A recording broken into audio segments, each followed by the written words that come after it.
တော်သူမနေ့ကဆရာတင်လိုက်တဲ့အစာရပြီလားကဲအဲ့ဒါဆိုလို့ရှိရင်ဒီနေ့တာဝတ်သမီးတို့ကိုဆရာလေးနေ့ကြပြလေးတစ်ပုဒ်ထပ်သင်ပေးမယ်နော်အဲ့ဒီကြပြလေးရဲ့နာမည်ကဒိုချောင်းဆိုတဲ့ကြပြလေးကိုသင်ပေးမယ်ဘာကြပြလဲလဲကဲဒိုချောင်းဆိုတဲ့ကြပြလေးအဲ့ဒီကြပြလေးထဲမှာဒိုချောင်းရဲ့တာယာလှပပုံတွေဒိုချောင်းလေးမှာရှိတဲ့ပန်းကလေးတွေပွင့်နေပုံတွေအဲ့ဒီစာသားလေးတွေပါတယ်နော်အဲ့တော့ဆရာရှေ့ကနေတစ်ခေါက်ဆုပ်ပြမယ်တာဝတ်သမီးတို့ကနောက်ကနေလိုက်ဆုပ်မယ်နော်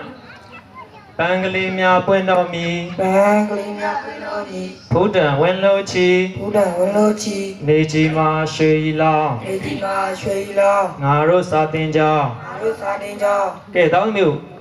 ဒီကြပြလေးကိုကိုယ့်ဘာကိုစိုးကြည့်ပါဦး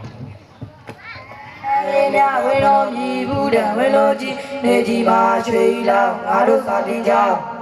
ကဲဒီကြပြလေးမှာပါတယ်ပန်းကလေးများပွင့်တော်မီဆိုတာတာဝတ်သမီးတို့ပြောတာ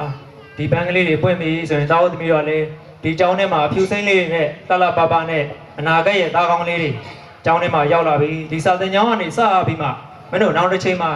တိုင်းပြည်ရဲ့အနာဂတ်ရဲ့ခေါင်းဆောင်ကြီးတွေလူတော်လူကောင်းကြီးတွေပညာတတ်ကြီးတွေဖြစ်လာကြမှာပေါ့အဲ့ဒီပန်းကလေးတွေပွင့်